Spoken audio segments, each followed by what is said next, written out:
Yet it's been at least 35 minutes since... Never mind.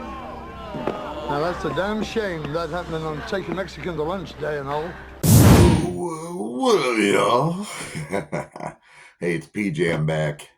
You're my Juggalo family and all you people. And by the way, just so you know, you don't have to be a Juggalo to watch this show, okay? You really don't. I mean, I'm friends with all walks of life, but big shout out to the Juggalo family. My motherfucking homie, Stoney. Yeah, that motherfucker. My homies, Chris Scott. Love you, brother. Hope you're doing better. And a homegirl, Violent Jess. Miss you. My homegirl, Sarah. And who else can I think of? The old Sabatini, Sabby, sick son of a bitch, and Nick, and fucking all these motherfuckers. All the homies down at Pondies. Yeah, you guys are all the shit. Just so you know. Been thinking about you. Anyway, I give you guys 5 choices of Troma movies. All right, Troma. Let me explain what Troma is. Troma is a very independent film company. Okay, they've been out since the 70s, and they produce very B-movie, but they've created a lot of stars along the way, such as James Gunn. Nicolas Cage was a part of it. Samuel L. Jackson was in a Troma movie, and these movies are like I said, B-movie, and the company is ran by Lloyd Kaufman. Yeah. And Michael Hers, they put together some big classics from back in the day, like Romeo and Juliet. I give you 5 good choices. Sergeant Kabuki Man, NYPD. Citizen Toxie, Toxic Avenger 4. Terror Firmer, Class of Nukem High. And Romeo and Juliet. There's your 5 choices. And now, my friend Mike Wood, please. He was supposed to join me today on this Troma review, but he had a prior obligation and whatever. Much love. So next week, I'm going to do another review for Troma, but today we're going to do the winner. Today, the winner was Citizen Toxie, The Toxic Avenger Part 4. This was a long-awaited sequel. As we all know, back in the 80s, the original Toxic Avenger came out, and if you haven't seen it, like I said, the Troma, they're all about the B-movies, the gore, the shitty acting, and I hate to say it's very misogynistic back in the day. And they pick on everybody. It's some pretty offensive stuff. So some of you people will not like this, and you probably shouldn't either, because like I said, some of it's very offensive. But the Toxic Avenger, it really bloomed into a really big underground following about this kid who falls into some toxic waste. He's picked on by all these fools. He falls into the toxic waste, and he becomes a hideously deformed creature of superhuman size and strength.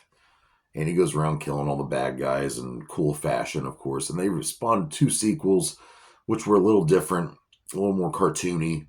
And they actually released a cartoon called The Toxic Crusaders, which turned into a TV movie, The Toxic Crusaders, the movie. So, yeah, we had that going on. And around that time in the 90s, it was big. There was the kid-friendly cartoon version. Then you had the R-rated, going around killing bad guys, sticking a broom right through his head, ripping his head off. I mean, then he has this romantic interest, of course, this blind girl. And the first one, her name's Sarah. And then the second, part 2 and 3, it's Claire. The cartoon, I believe it's Claire. And in this movie here, which took a long time for Lloyd to come up with, he really wanted to make it happen. He finally made it happen, and it got released in the year 2000.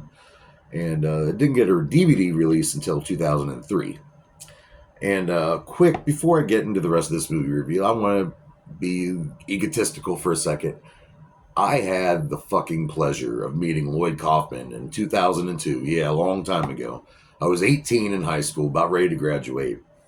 Art class trip to the Andy Warhol Museum. And that place is really cool, by the way. But around that time, Lloyd was doing this Troma Music Festival, going around playing Terror Firmer, the new movie he just released, and Citizen Toxie, Part 4 of The Toxic Avenger, along with some other goodies like Romeo and Juliet and the other 5 that I mentioned earlier. And he was taking a break off the streets, and he came inside the Andy Warhol Museum to cool down.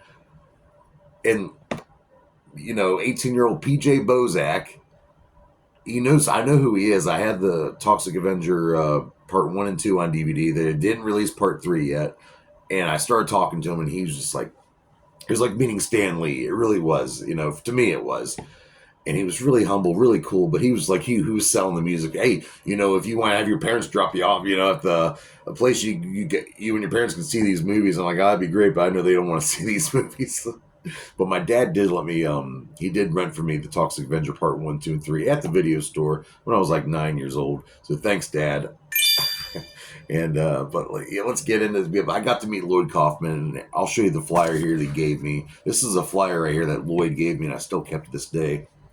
This is the original DVD that came out in 2003. Yeah, it's been beat up.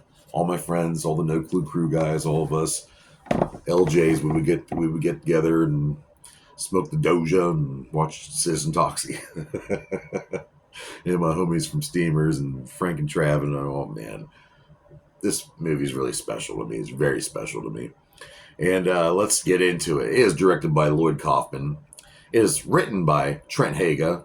And Trent Haga's worked a while with Lloyd for a good while. I don't think they do anymore. They might have had a fallout, honestly. I think they might have. But him and Lloyd worked together.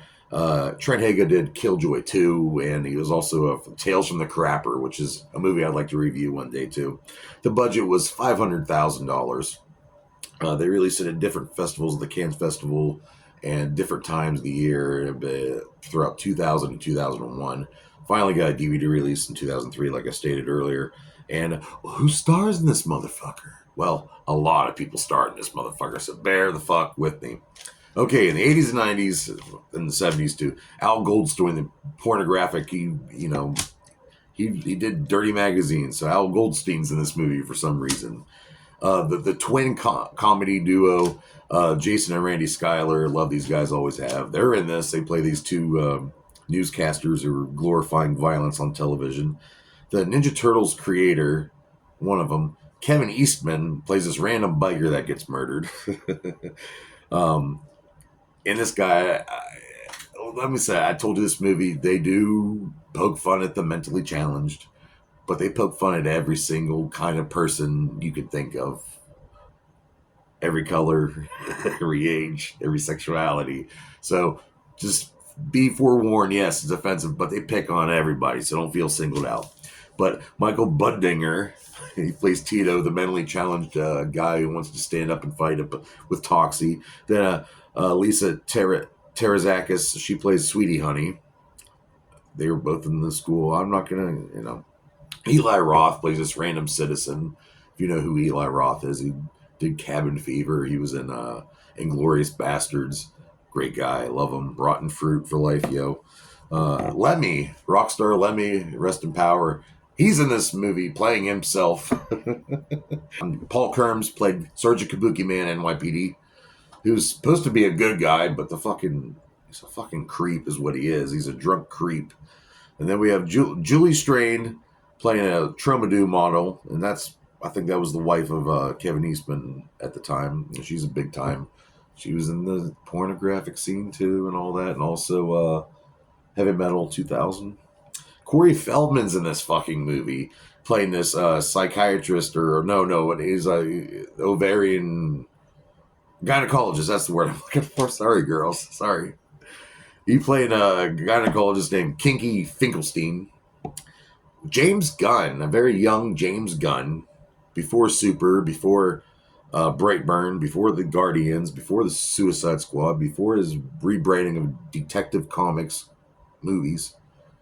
He plays a knockoff version of Stephen Hawking's called Flem Hawkins, and yes, it's meant to be offensive, okay, people, and I'm sorry, I can't change it, and I'm sorry that I like it. I'm not saying I like these views, but just the fact that they're making this kind of joke out of the blue in a really fucked up movie that's really badly acted, it's funny. I'm sorry, but it is funny. In real life, hell no, this would not be funny. Fuck no. Alright, so let's just go back into it. Trent Haga, like I said, he wrote the movie and helped direct a lot with Lloyd. He plays a Tex Diaper, which he's part of the Diaper Baby Mafia. They go around killing people and trying to make people pure, I guess. It's Joe Fleshshaker, who's a long-time Trauma employee. He's been in a lot of movies. He plays Lardass, the sidekick superhero of Toxie. Heidi Surgeon, she plays Sarah / Claire. Like there's, oh, by the way, the multiverse, there's a parallel reality involved too. I'll get into that, whatever. She plays Sarah / Claire. Clyde Lewis does the voice of the Toxic Avenger, but David Matty does the body and the makeup of, sporting the cool makeup, which is really good, by the way, of Toxie / Noxie. All right, now, what's up with these? Okay, well, pretty much Toxie's saving these kids in the beginning of the movie. These special kids. The diaper baby mafia shows up to kill these mentally challenged people. All right, so Toxie and his psychic lard ass show up to kick ass and take it over. But there's this big explosion about to happen with this big bomb. So we're trying to get all the kids out. And Tito and Sweetie Honey are the only last two left behind. And lard ass swallows the bomb because his superhuman stomach might contain it. But he farts out this toxic fume. And this member of the diaper baby mafia just got done having sex with this person. And they lit a cigarette. And there was an explosion. And this reality, which are just like this at the same exact time, causing a switch. The bad Toxie from this Earth 2 or whatever, if you want to call it that, where he's, been bad since the beginning. He kills people. He's switched over to the world where Toxie's good. Now the good Toxie's over in the world where people see him as bad. So everyone's trying to kill Toxie here. And now Noxie's over here on the Earth, or on this Earth. It's it's like the Flashpoint paradox. I don't know. But it's crazy. And then so the good Toxie's trying to come back to this other world where he came from originally so he can stop the bad Toxie from knocking up his wife. And Sergeant Kabuki Man's trying to help, but he's drunk the whole time and being very, very fucking rapey. So it's a great movie. So the good Toxie, and then of course you have the good and the bad, and it's somewhat, they did a grainy look too to make it look more like the original film too, which kind of gives it a cool look. And there's a Citizen Kane, Rosebud kind of. I don't want to give it away. Watch the movie. They made a 2-hour documentary talking about how they made the movie too. I'm pretty sure it's on YouTube. Please watch this. Watch the unrated. Don't watch the R-rated. Watch the unrated cut of Citizen Toxie. And I stated earlier, Stan Lee narrated the movie. How fucking cool is that? Stan fucking Lee. Ooh, ooh, listen to my hooves. The DVD features are really cool. Michael Tolka did the special effects, and there's some pretty cool. There's the two dueling fetuses in the stomach of Sarah. The good one and the bad one, they're fighting each other, trying to take over into one baby. But they did the special effects for that, and the costume design was by Knives Spalata. And I actually like the look of Toxie. He kind of looks weird. Dave Matty, he is a really big dude. And but Lloyd, during this 2-hour documentary, if I find the link, I'll put it down below. But there's some really harsh conditions, like that opening scene with the baby, diaper baby mafia. I guess in that they filmed it in a real high school, and it was just so hot the air conditioner wasn't on. I mean, people were complaining. Lloyd was being a dick. Him and Trent were getting into it. At one point, Dave Matty was up all night and he fell asleep, didn't get up in time. They were going to have some other guy wear a mask who was like 2 inches shorter than him because Lloyd was that spiteful. But whatever, it's his movie. And but like I said, I'm sorry I keep going on about it, but this movie's just great. The Tale of Two Toxies, the good versus the bad. They're switching worlds, and then Noxie's over here trying to take over the turf of the Toxie. It's Toxie's turf, bitch. Don't you fucking understand? Bitch. Okay. Well, like I said, get on him. I think it's on Pluto. Oh, no, actually, it's on Peacock right now, but it's the R-rated version. So if you really want to watch it, you can watch the R-rated version. But I highly, highly advise you find the unrated version of this, which is great. And this is probably the longest time I've ever talked about a movie. That's how much I fucking love it. So what the fuck do I rate the Toxic Avenger 4 Citizen Toxie? I'm going to have to rate it 5 out of 5 dog dicks. So you fucking heard me. Yeah. Oh, this movie's offensive, though. There's some things in there people shouldn't see. I don't care. Part of my rating goes by the feeling I get. So I'm not really a real critic. I'm going by the way I feel, not necessarily by the actual talent they're using. Because guess what? It's PJ's movie time. Not douchebag behind the keyboard with a crusty underpants on. Movie time. It's PJ's movie time. Speaking of, I gotta change my laundry. All right, so join me here next week on PJ's Movie Time. We're gonna do the runner-up for the Trauma Lloyd Kaufman directed movies. Terror Firmer, which is even more offensive than this movie. And my homie Mike Wood, he will join me here next week. Audio, I don't know. He's very mysterious. I'm not gonna make him show his face unless, whatever. I'm not gonna get into that. He's a very mystical person. So I'll see you here next week on PJ's Movie Time.